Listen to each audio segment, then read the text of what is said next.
Lucas capítulo 6. Lucas capítulo 6. Vamos donde el médico, pues, y vamos a trabajar asegurando tu familia sobre la roca. Asegurando tu familia sobre la roca. ¿Quién es la roca? Cristo. Y la palabra asegurando quiere decir que tenemos un trabajo que hacer. El médico, capítulo 6, verso 46. ¿Listos? ¿Por qué me llamáis Señor, Señor, y no hacéis lo que yo te digo? Ya empezó, pues, como una recomendación, ¿no? Le decimos Señor, entonces haga lo que dice la palabra. Todo aquel que viene a mí y oye mis palabras y las hace, os indicaré a quién es semejante. Semejante es al hombre que al edificar una casa cavó y ahondó y puso el fundamento sobre la roca. Y cuando vino una inundación, el río dio con ímpetu contra aquella casa, pero no la pudo mover, porque estaba fundada sobre la roca. Mas el que oyó y no hizo, semejante es al hombre que edificó su casa sobre tierra, sin fundamento, contra la cual el río dio con ímpetu, y luego cayó, y fue grande la ruina de aquella casa. Esa es la palabra, el pasaje que vamos a usar para que entendamos que nosotros, los creyentes, debemos asegurar nuestra familia sobre la roca. Un proverbio chino dice que una generación planta los árboles y la siguiente generación se come los frutos. Así es. Nuestra sociedad vive de los árboles plantados por nuestros antecesores.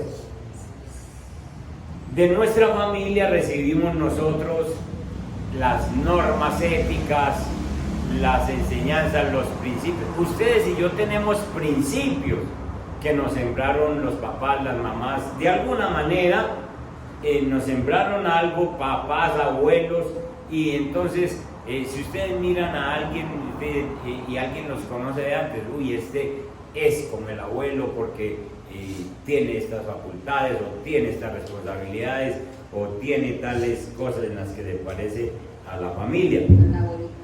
Es decir, ellos siembran y a nosotros nos toca alguna sombra de esos árboles que sembraron. Quiero que entonces miremos cómo podemos nosotros asegurar esa familia sobre la roca. Ahora en el preámbulo les estaba hablando de la familia de Job, y cuando nosotros estudiamos esa familia de Job, encontramos que es una familia sembrada sobre la roca. 10 hijos en el cielo y después más años de vida y 10 hijos sobre la tierra y un papá y una mamá, los mismos, guiándolos y bendiciéndolos. Veamos primero por qué estamos viviendo esta época, la rotura que hay en las familias. Muchos hechos confirman la triste realidad de familias rotas y hay muchas evidencias. El divorcio, la revolución sexual que estamos viviendo, una revolución donde todo se vale, donde muchachitos y muchachitas desde los 12, 13 años están con experiencias sexuales. El aborto tan peleado en nuestro país y en el mundo entero, y siempre buscan cómo defender el aborto.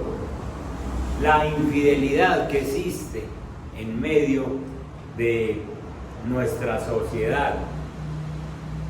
La unión libre, ya nadie quiere casarse, sino sencillamente vámonos a vivir juntos. la homosexualidad que está campeando por todo este territorio, el feminismo. Las mujeres quieren sencillamente ser libres, no quieren que se les diga nada. Aún el derecho de los niños, se está levantando un movimiento de que los niños tienen derechos, y entonces ya no se le puede regañar a un niño porque demanda al papá, demanda a la mamá una tutela y resulta comprometido los papás. Todo esto son pruebas de una desintegración familiar en todo el mundo. Los sociólogos, los psicólogos, analistas de la familia han tenido que meterse en capacitaciones, en estudios acerca de la familia, a ver cómo pueden movilizarse para traer soluciones a estos males que están aquejando la familia. Y cómo la iglesia se va a quedar atrás. La iglesia también tiene que capacitarse para poder presentar ayuda en estas situaciones, en todo esto que se nos está presentando. Hay muchos efectos negativos sobre esta sociedad y todo eso arranca desde la familia. Nosotros vemos noticias internacionales y ustedes han visto adolescentes armar un tiroteo en los Estados Unidos y matar 8, 10, 12 adolescentes que los coge la policía y los tienen que llevar a una correccional porque ni edad tienen para meterlos a la cárcel. Entonces estamos viendo todas estas situaciones en nuestro entorno. Los niños tienen acceso al celular, a la internet y a ver pornografía, la que quieran. Aquí en el poblado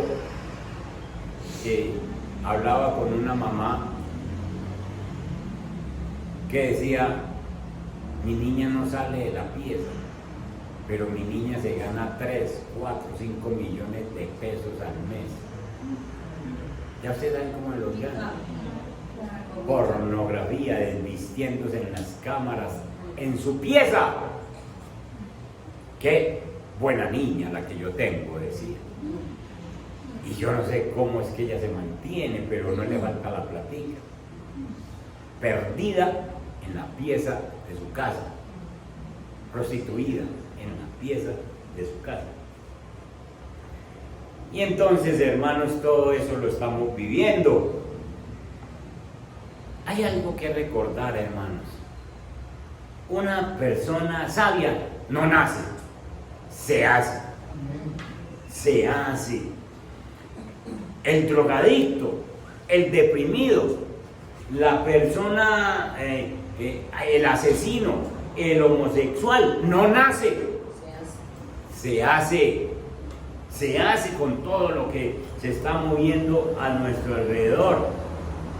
Y entonces la sociedad sencillamente esgrime argumentos para decir: no, ese niño nació así. No, nació así, Dios no se equivoca. Miren cómo Dios no se equivoca. Vayan conmigo a Eclesiastés, capítulo 7. Eclesiastés, capítulo 7. Miren conmigo el verso 29. El verso 29. Y miren, analicen ese verso nomás. Miren lo que dice aquí. He aquí, dice el sabio, he aquí, solamente esto he hallado, que Dios hizo al hombre recto, pero ellos buscaron algo que alegarle al Señor ahí. Nada que alegarle. El Señor no se equivoca. Los asesinos no nacen. Los homosexuales no nacen homosexuales. El drogadicto no nace drogadicto. Se hace por la sociedad, por las familias que estamos viviendo tan descompuestas. He aquí solamente esto he hallado, que Dios hizo al hombre recto, pero ellos buscaron muchas perversiones. Los expertos en la sociedad se sienten preocupados por la cantidad de niños que van a los hogares, a las escuelas, sin papá o sin mamá. ¿Dónde está su papá? No, a mí me trae fulano de tal y me deja aquí, me recogen por la tarde. Si los padres nos relajamos, si no hay padres estrictos en las normas morales y espirituales, esto desemboca en una ruptura familiar. La familia necesita valores entonces, pero la verdad es que los únicos valores que realmente salvan a la familia no están en la sociedad. Los únicos valores que pueden poner una familia sobre la roca están en la palabra. Y esto no te lo enseñan a vos en la universidad, esto no te lo enseñan en el colegio, esto no te lo enseñan en el trabajo. Vos tenés que meterte con la palabra para poder encontrar esos valores que sirven para restaurar la familia y ponerla sobre la roca. Entonces este es el papel de la iglesia en estas situaciones. Hay muy buenos libros, hay muy buenos programas para los padres, para ayudar a las familias. Y muchas veces esos programas empiezan bien, pero de pronto se empiezan a apartar de los principios bíblicos y se pierde el objetivo. Usted y yo necesitamos volver rápidamente para hoy a los principios bíblicos. Las familias no necesitan nuevos programas integrales. Las familias necesitan aplicar, obedecer los principios sencillos de la Biblia establecidos por Dios Padre para las familias. No necesitamos cosas nuevas, necesitamos volver a la palabra, volver a los principios. Y entonces en una familia se debe enseñar constantemente a los hijos la verdad de la palabra de Dios. Deuteronomio capítulo 6, el verso 7 lo hemos dicho muchas veces, pero hay que volver a eso en la casa, hay que sacar ese espacio para ayudarle a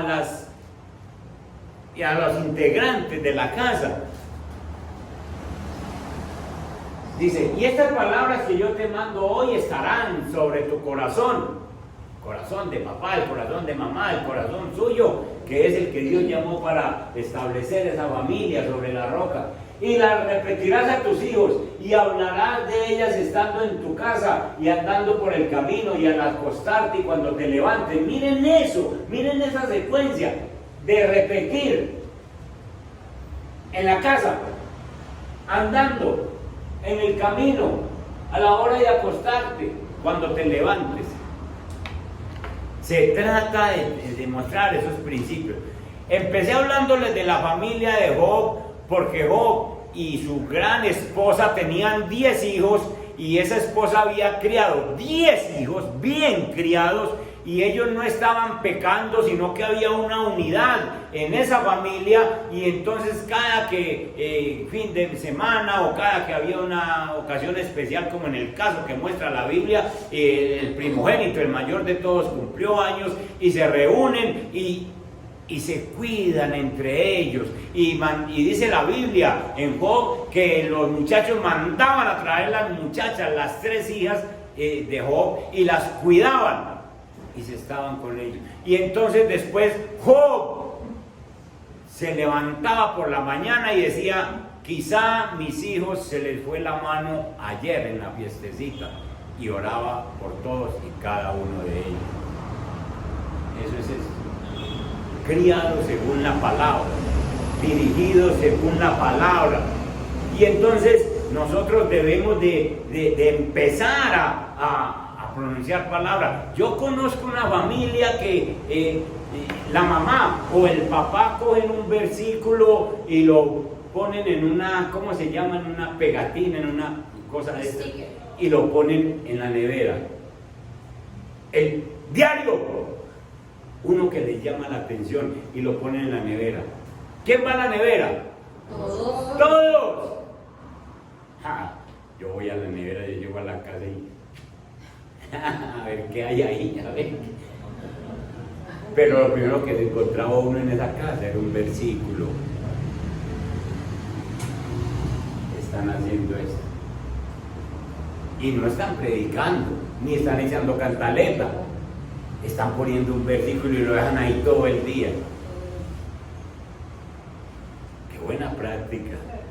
Sin cantaleta, sin nada. Esto es lo que dice el Señor.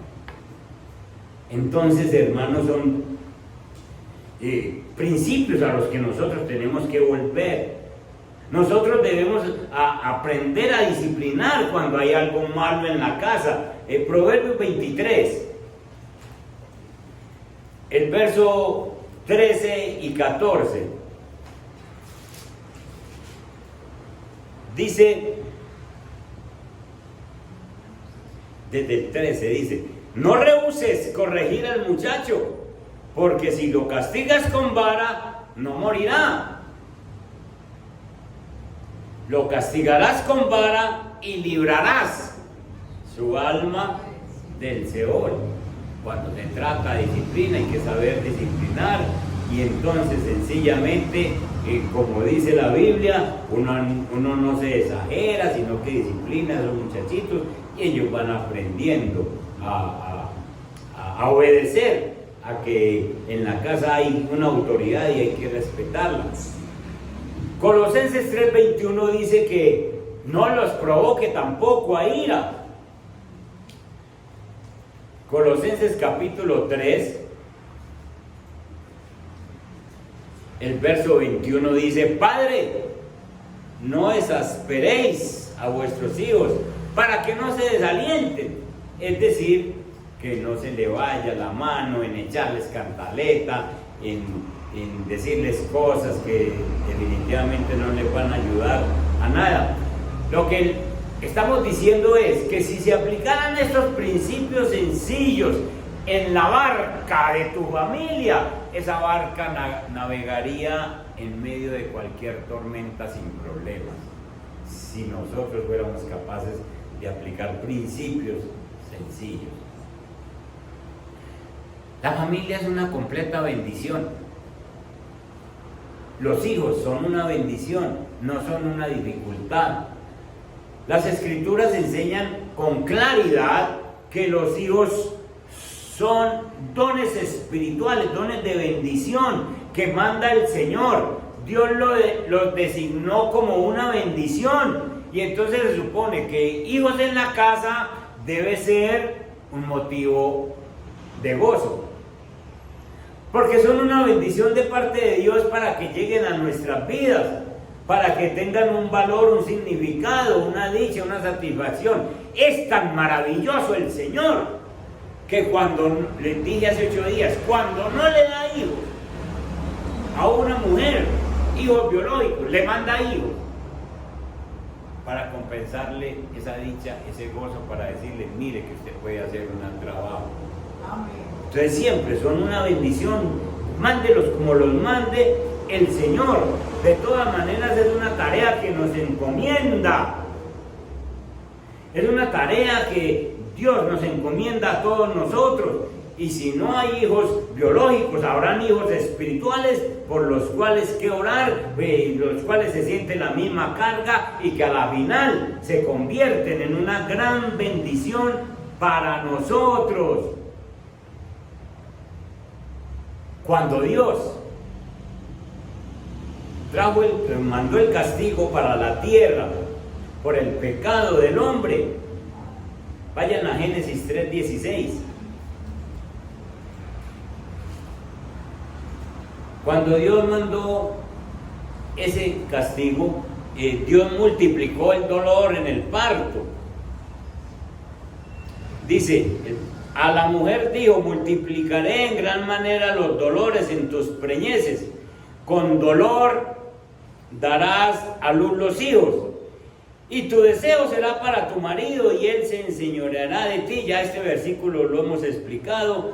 Sencillamente sí habrán dolores en el parto, y la mujer entonces, dice el versículo en otra versión, lo explica mejor, dice: tú vas a querer desear o vas a desear siempre manejar a tu marido, pero él no se va a dejar. Ese es el problema de toda la vida. Pero si ustedes miran bien el versículo, aún con dolores, aún con problemas durante el embarazo, Dios no dejó de mandar los hijos. Dios sigue mandando los hijos. Dios no anuló la bendición de tener hijos. Y en el capítulo 4 de Génesis, Eva reconoce esto. Mírenlo cómo dice: conoció a Adán a su mujer. Eso de conoció es, se acostó con ella, y a Eva, la cual concibió y dio a luz a Caín. ¿Y qué dijo después? Por voluntad de Jehová he adquirido varón. Es decir, Eva reconoce que con dolor y todo, los hijos son una bendición. Son una bendición. Y entonces, nunca tenga ni a sus hermanitos, ni a las personas de la casa, ni a sus hijos como una carga, como una dificultad, como un problema. Es Dios el que le ha encomendado una tarea y le ha mandado una gran bendición, mandándole a quien atender. Y vuelvo y digo, a aquellas damas que Dios no les ha dado hijos biológicos, seguramente que les ha mandado hijos por algún otro lado, de alguna manera, y siéntanse bendecidas precisamente por esa oportunidad de tener a quien bendecir y por quien orar. Amén. Y en el caso de los hijos incrédulos, ellos también representan bendiciones divinas, porque los hijos incrédulos sencillamente son una oportunidad para Dios convertirlos, para que se conviertan a Jesús. Y si no, miren el caso de Abraham y Sara y Agar. El primer hijo que tuvieron Abraham y Sara fue a Ismael. Abraham y Agar, sí, así es. Y luego tuvieron a Isaac. Y entonces Isaac era como el hijo oficial. Y Isaac conocía la importancia de tener otros hijos por la descendencia. Pero ustedes van a encontrar en Génesis 17:20 que Dios también le da una promesa a Ismael. En el verso 20, el Señor dice: y en cuanto a Ismael, también te he oído. He aquí que le bendeciré y le haré ¿qué? Fructificar y multiplicar mucho en gran manera. 12 príncipes engendrará y haré de él una gran nación. Está hablando de hijos y descendencia de Ismael. Lo que le está diciendo es: a ellos también los voy a bendecir, porque con ellos también tengo un plan de que sencillamente con ellos también puedo contar más tarde.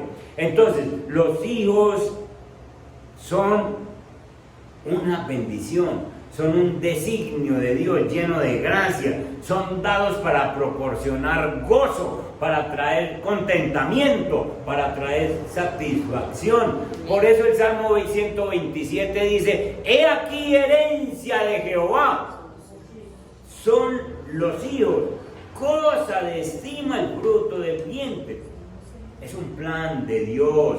Están dados como bendición, no como una dificultad. Entonces, sencillamente, lo que necesitamos, si estamos viendo la familia como una dificultad, lo que necesitamos es cogerlos de aquí y ponerlos sobre la roca, y se acabó la dificultad. Amén.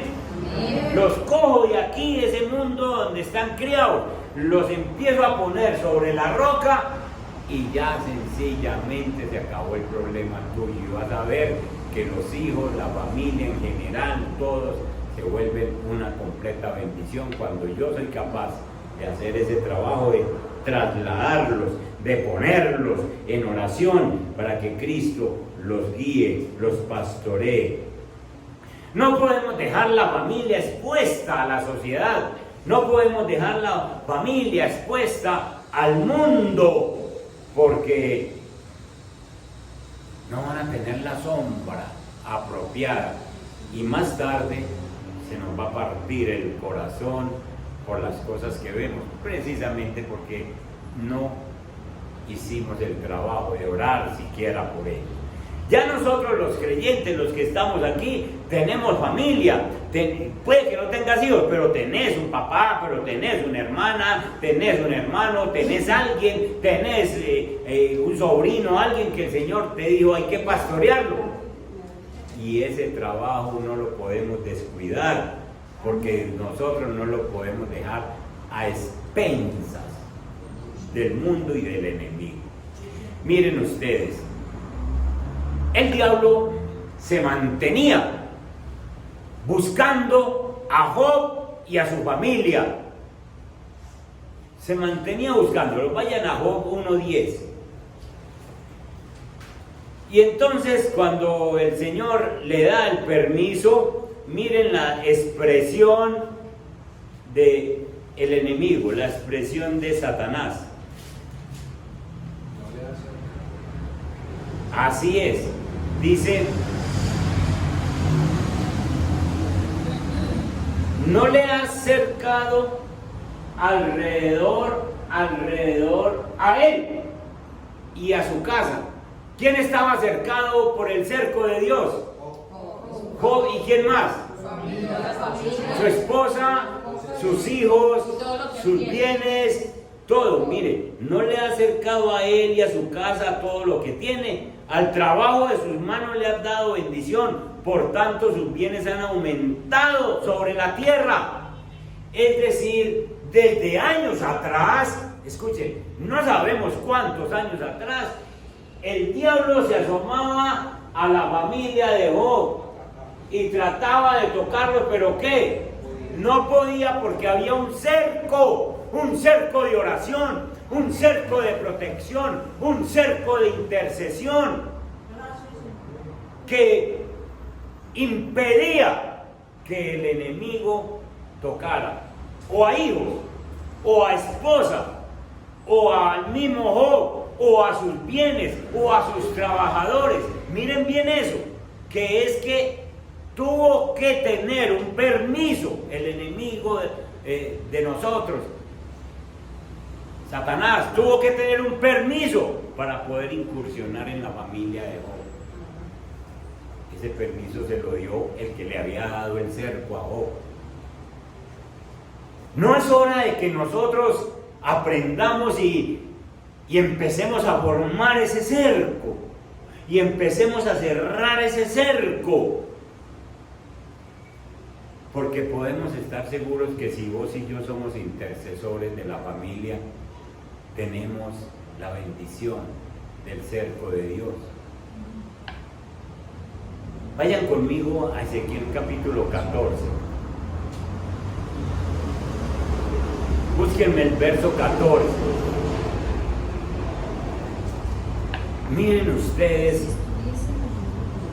14, este verso 14. Miren lo que está diciendo Dios. Dios va a mandar un juicio sobre Israel en el tiempo de Ezequiel. Va a mandar un juicio sobre Israel y ese juicio es inminente, se va a dar. Y miren lo que dice el Señor: si estuviesen en medio de ella, de Israel, estos tres varones, Noé, gran intercesor, fuerte intercesor en un tiempo donde habían muchos incrédulos y Noé intercedió. Daniel, ¿qué decir de Daniel desde Babilonia? Intercediendo por su pueblo para que volviera a la tierra. Y nombra también a quién. ¿Y por quién intercedía Job diario? Dice el Señor: si estuvieran en medio de la ciudad Noé, Daniel y Job, ellos por su justicia librarían únicamente sus propias vidas, dice Jehová el Señor, Es decir, el juicio que va a mandar sobre Israel es tan fuerte, es tan inminente, que si estuvieran esos tres fuertes intercesores, solamente salvarían ellos. Es decir, nadie me va a detener. Escuchen, hermanos, y si el Señor nombra a Job como intercesor, pero ustedes leen el libro de Job, y la intercesión de Job es diferente a la intercesión de Daniel y a la de Noé. La intercesión de Job no es sino por su familia. Diario, por la mañana, por la tarde, cuando hacían fiesta los muchachos. Yo les pregunto, ¿los muchachos de Job murieron porque estaban en pecado? No, señor, no. Están celebrando una fiesta familiar. Y eso es completamente lícito, legal. Pero Job se levantaba. Él parece que no iba a la fiesta de los muchachos, dejémoslos, que barrandeen, que pasen bueno. Pero Job se levantaba por la mañana, mija, de pronto a estos muchachos se les fue la mano anoche. Venga, oremos. Escuchen, hermanos. ¿Será que Dios hoy, en este tiempo, puede añadir a la lista de Noé, Daniel y Job el nombre tuyo diciendo que intercesor? ¿Cómo intercede por su familia? ¿Será que puede añadir a esa lista Noé, Daniel, Job y Alpidio? Y Viviana. ¿Sí? ¿Será que la puede añadir? Porque estás intercediendo de tal manera como lo hacía Job por su familia. Ojalá que así sea, porque necesitamos entonces poner esa familia segura sobre la roca. Necesitamos orar por esa familia que Dios nos ha dado. Y el trabajo que nosotros tenemos por la familia no debe ser una carga. La oración no debe ser una carga, la intercesión no debe ser una carga, el hecho de poner un versículo bíblico en la nevera no debe ser una carga, eso debe ser un gozo, eso debe ser un gozo. El ser nosotros los intercesores es un privilegio, porque es una tarea que Dios nos ha dado para extender esa bendición en la casa. Nosotros somos los que hacemos difícil la tarea, que se nos vuelve una carga esto, que se nos vuelve una carga aquello, que si me va a creer, que aquel no me... No. Simplemente haga cosas sencillas como el versículo puesto en la nevera. Si lo quitan, mañana pone otro. Así de sencillo. Entonces, nosotros somos los que hacemos la tarea difícil. Dios nos da a nosotros herramientas para que podamos hacer ese trabajo bien hecho, hermanos, bien hecho. Miren, hermanos, la mayoría de la gente cree que uno tiene que mirar, o que el resultado de mi trabajo es ver a los hijos en el ministerio. Entonces dicen, uy, ese papá qué trabajo ha hecho. Job no vio a ninguno de los hijos en el ministerio, todos se los llevó el Señor. Y hay casos en los que en una familia cristiana sí se ora, pero esos hijos cogen otros caminos y uno dice, perdí el rato. Sabes que el Señor sencillamente está mirando es que vos sí hagas tu trabajo, que vos hagas el trabajo tuyo, y los resultados son para Él verá. Pero vos no puedes evaluar, ni se puede evaluar tu trabajo por el resultado en los hijos. No, de ninguna manera. El trabajo tuyo lo haces vos y Dios se encargará del resto, pero Él te va a evaluar es diciendo, hiciste tu trabajo, sencillamente cumpliste, tu carácter fue formado, te volviste un intercesor, tú fuiste un buen papá, y sencillamente siempre oraste por esos hijos, el resultado me lo deja a mí. Porque nosotros estamos enseñados a reclamar resultados para nosotros, a que se nos califique a nosotros como se nos califica en el mundo. Hiciste esto bien hecho, entonces te mereces esto. Nosotros sencillamente hacemos el trabajo para Dios.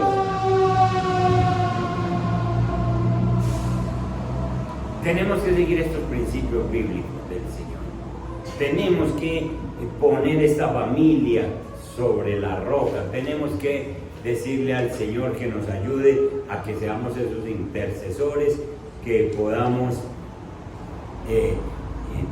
pasar esa familia como esté. No importa el estado que esté, pero nosotros los aseguramos en la roca. Les mostramos el Evangelio, porque cada persona tiene su forma de pensar, su forma de decidir, su libre albedrío, pero yo hago mi trabajo. Sencillamente uno se encuentra cada rato con papás o con mamás que se han saltado los principios bíblicos para la crianza de los hijos. Sin embargo, tienen como un pañito de agua tibia en sus corazones cuando se les dice: ellos deciden, esos muchachos deciden, usted haga su trabajo, que ellos toman su decisión y descanse en el Señor. Dios a nosotros nos ha dado la responsabilidad. Ustedes que están aquí, si son hijos, si son papás, si son mamás, si son hijas, sepan que tenemos un trabajo que hacer. Y ese trabajo que hacer es que Dios ya nos escogió como esos intercesores, como esas personas que tenemos hijos espirituales.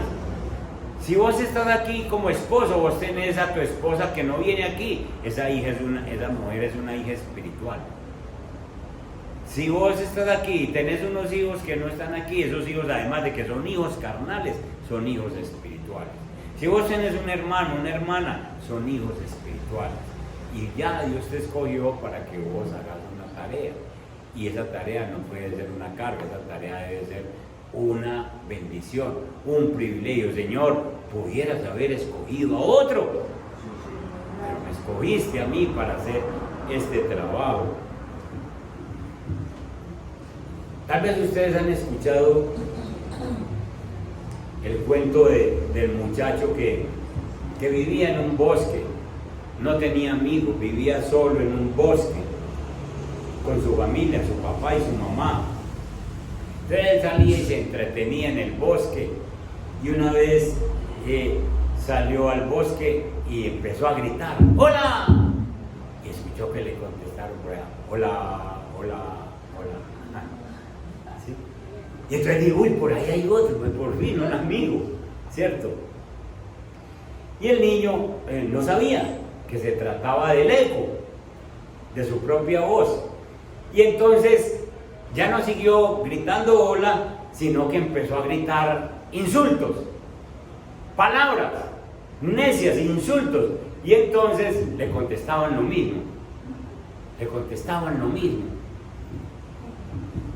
y después de un rato de estar peleando con ese personaje que él insultaba y el otro lo insultaba, se fue a la casa y le contó a la mamá que en el bosque había un muchacho muy malo, que él le gritaba una cosa y él le respondía la misma. La mamá, entonces, comprendiendo que ese muchacho andaba por el bosque solo y que era el eco, le dijo: hijo, haga un ensayo, dígale cosas bonitas, a ver qué le responde, dígale cosas buenas, a ver qué le responde. El muchacho salió otra vez al bosque y empezó con la nueva experiencia, y entonces decía palabras hermosas, y entonces se extrañaba de que le contestaban palabras hermosas,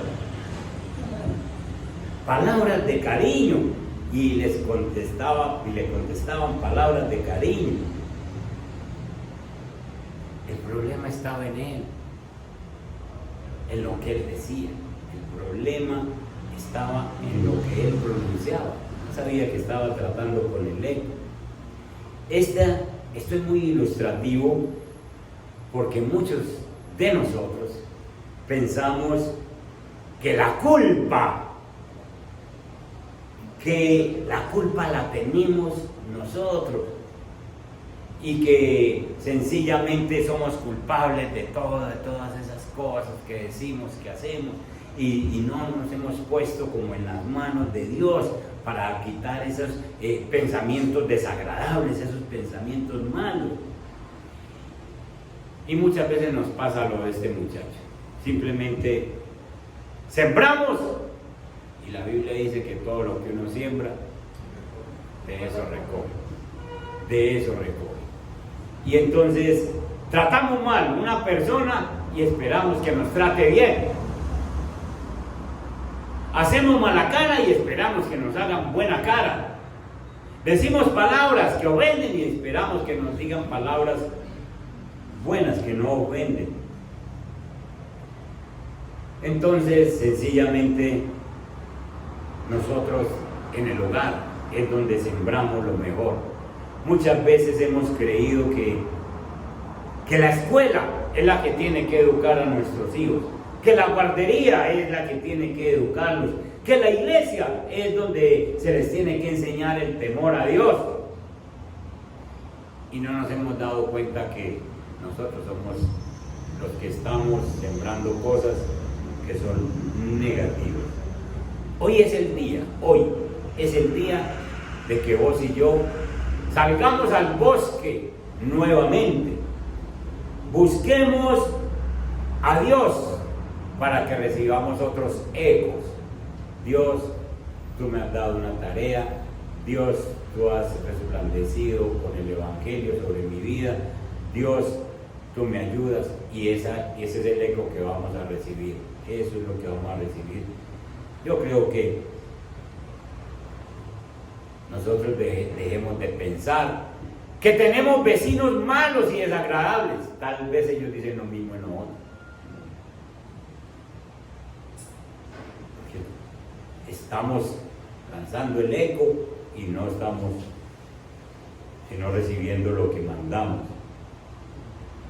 Es probable que la dificultad esté en nosotros mismos. Si amamos la familia, si amamos al prójimo, de lo que uno siembra, eso recoge. De lo que uno siembra, eso recoge. No os engañéis, Dios no puede ser burlado. Todo lo que el hombre segare, sembrare, de eso mismo segará. Entonces es posible que a estas alturas nosotros estemos muy equivocados con muchas cosas en la familia, pero tenemos este ejemplo de la familia de Job y tenemos este ejemplo de esta enseñanza de poder trasladar la familia y ponerla sobre la roca. Y yo creo que es el momento de que hagamos una oración para decirle al Señor lo que dice Lucas, el primer versículo con que iniciamos. Señor, tú eres mi Señor. Vayamos allá a Lucas otra vez, Lucas 6, el verso 47. Pónganse en pie, por favor.